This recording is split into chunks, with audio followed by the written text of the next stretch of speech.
Hey, what's up guys, and welcome back to the channel. Today I'm going to be doing a video on how to clean a small engine carburetor. Now by small engine, I'm meaning power washer, generator, lawnmower, riding lawnmower, stuff like that. Now this particular carburetor is off a Honda small engine. It's a very common style of carburetor. Now I'm going to walk you through how to clean it. So the first step I like to do, see all this dirt and grime it's got on there? I like to blow that off because if we don't, we're going to be taking out screws for jets and everything, and that's going to be falling into the orifices of the carburetor. So let's go ahead and get this blown off.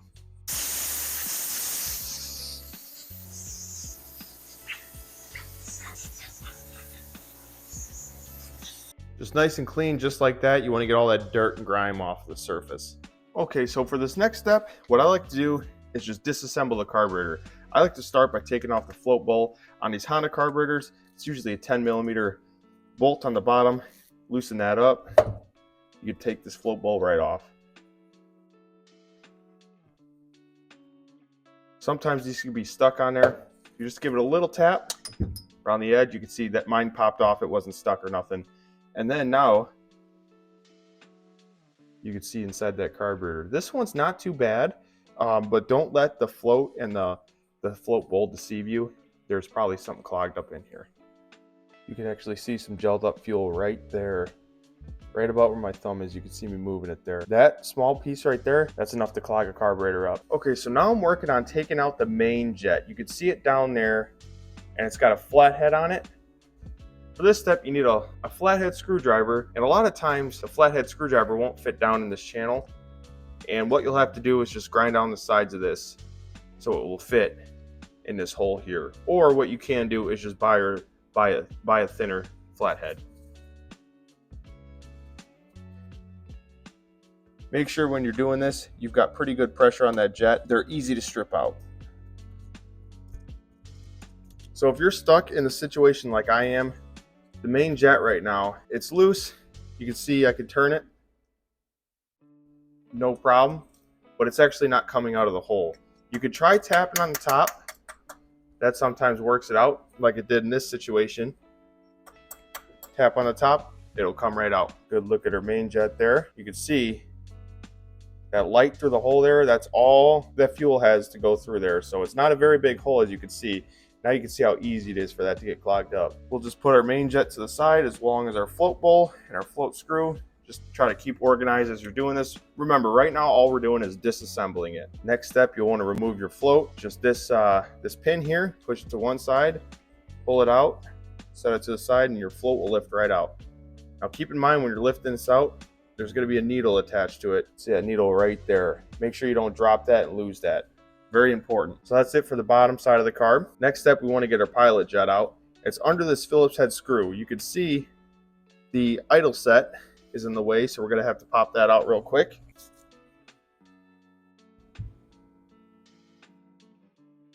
Take note about where that idle screw is set as well. Next, we'll pop off the screw that covers up our pilot jet.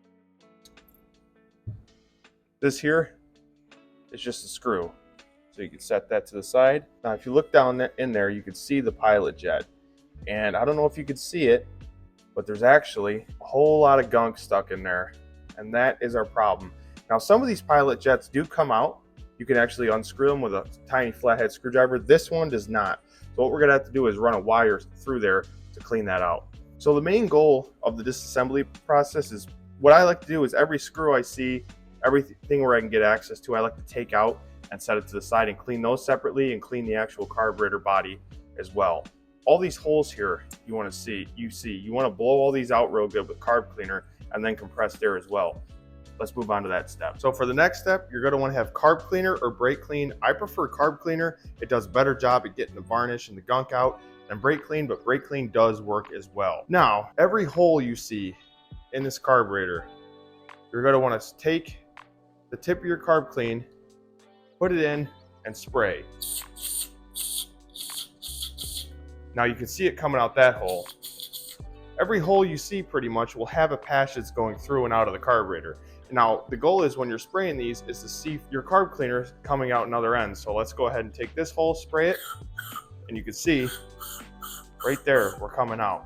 Now it's very important on this step you wear safety glasses, because when you're spraying these holes and you're looking at it, a lot of times this carb cleaner will come shooting back out right into your eyes. I've done it 1,000 times, it burns. So just take the extra step and wear some safety glasses when you're doing this. So let's go ahead and start spraying.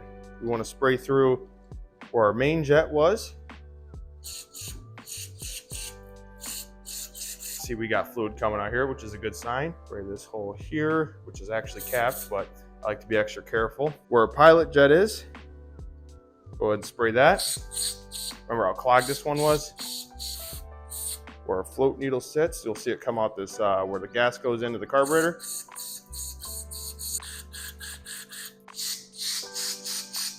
Now, if I can, what I like to do is blow out the holes both ways, because sometimes when you're blowing them out, you could blow stuff deeper into the carburetor. You'll have a heck of a time cleaning it.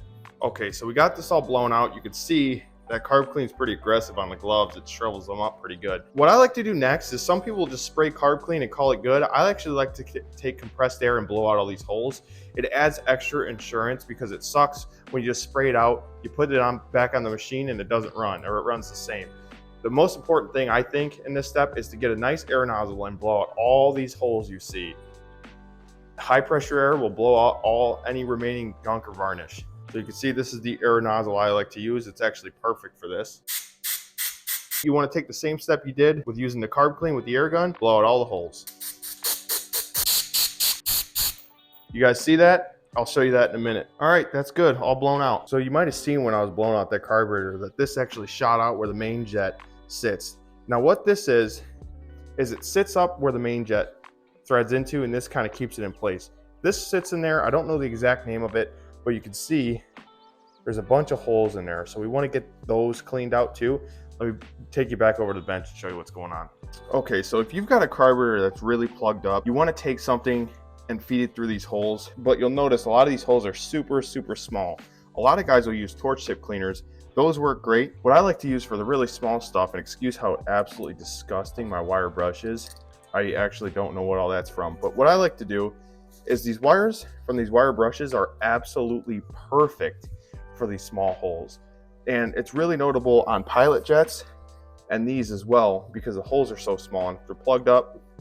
I like to take my wire brush, grab one of these wires off your wire brush, grab them with some needle nose, pull pretty decently hard. You'll see that wire comes out, and that wire is super thin, and it's perfect for putting through these tiny holes. Goes right through, right out the other side. What I like to do with this is just run it through all these little holes. I'll also do the same for the pilot jet, just to be extra sure. You already got the carb off, you might as well make sure it's super clean when it's going back in. You don't want any issues. And basically, you want to see light coming through all those. Right there, you see that light? That's the goal with all the jets, is to see light going all the way through. And I'll do the same thing with the pilot jet. This one's a little more tricky. I just like to do that. Once I get it in the jet, just work it up and down, get all that stuff out of there. And I'll take it. Once I do this, I'll blow it out one more time. Okay, so we've blown out the carb. We've ran our wire through all the holes in the carb. We'll move our attention onto the main jet, which, as you can see in this instance, is actually spotless. But just for insurance, we'll take our piece of wire again. We'll run it through there. Make sure we get any small chunks that we can't see with our eye out.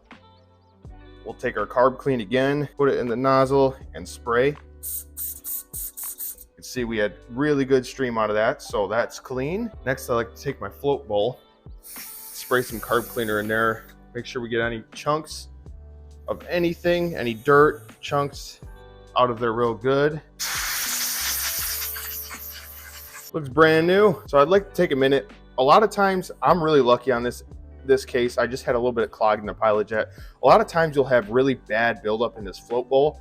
What you can do is you can take a Scotch-Brite and get all that stuff out, and in the really tough spots where steel wool works really well. Scotch-Brite I prefer, and you can get all that varnish and gunk out of there real good and keep spraying it. You could soak it for a while to get it looking nice and clean. The main goal is not to have any chunks that could break off and suck into a jet. So you want to make sure this float bowl is real clean. And same goes for up in this part of the carburetor here as well. You want to make sure there's no chunks that could fall and clog a jet too. Also, this is a good time to inspect your gasket, your float bowl gasket. Make sure that's not going to leak when you put it back together. A lot of times, what'll happen is you'll take the carb apart, that O-ring in there will rip, and then you'll have a leak after, and it's really unfortunate. The only thing you really can do for that is to buy a new O-ring to fix it right. Now we've got our float. This is a plastic float, so it's not really susceptible to failure. A lot of times the brass floats, what'll happen is they'll get a crack and they'll fill with water. Even on the plastic ones, I like to check by shaking it and make sure you don't hear water or gasoline swishing around in there. If you do, that means you got a hole in your float. You'll either need to repair it or buy a new one. You also want to take a good look at your float needle as well. The important thing on this is this rubber tip. You want to make sure you don't see any gouges or scratches or missing rubber. This is what seals the gas. When the float rises and the fuel level in the float bowl reaches a certain amount, this will come up and it'll plug the fuel going in, so you won't get any more fuel into the carb. So you want to make sure this is in good working order. So now we'll start reassembly. First things first, I'm going to put this in that blew out on us when we were screwing in that float bowl. You'll know you have it set right when you can just see it popping up about 3/16 of an inch, right where I got the tip of my screwdriver, right there. You can see it popping up there. Reinstall our main jet, same way we took it out. You don't want to go too tight on those, just make sure you snug them up. About when they stop, just give it another quarter turn. That's when you're good. Reinstall the cap screw for a pilot jet. Put your needle back on your float. You can see it's got a little groove there on the float and on the needle. That will slide in. When you hang the float upside down, it'll be hanging there. This might take a couple tries. I usually drop it once or twice. That's when I know I'm doing good. You got that set where you need to. Kind of hold it in place. Put your pin back in, just like that. Make sure you got good working float. I actually like to blow through here lightly with my mouth. So we got that working. Put our float bowl back on.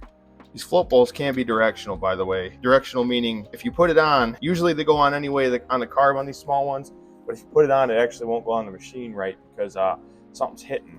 So make sure you kind of take note of where it was at, which I forgot to do, but I think it was this way. Do as I say, not what I do, right? Get your screw back in, tighten this down. Once again, once it stops, a little bit more, about a quarter turn more. Not too much, you don't want to strip that out. So we've got that on, that on. The only thing we're missing now is our idle stop screw. There will be a spring on it. Make sure you don't lose that. Go ahead and get that started again and set that where it's at. So it's not too bad. That's how you clean a small engine carburetor. It's not a very in-depth process. Just make sure you blow out and clean out all the orifices and holes in the carburetor. After you do that, you should put it on the machine and it should run great. I appreciate you guys watching. If you enjoyed this video, please leave a like. Just a small how-to video on a carburetor. It's what I'm doing right now. Just waiting on some more bike content to come out. I actually have a video coming out on how to do a motorcycle carburetor soon. I'm just waiting for the parts on that. So yeah, thank you guys very much for watching. Until next time, see you later.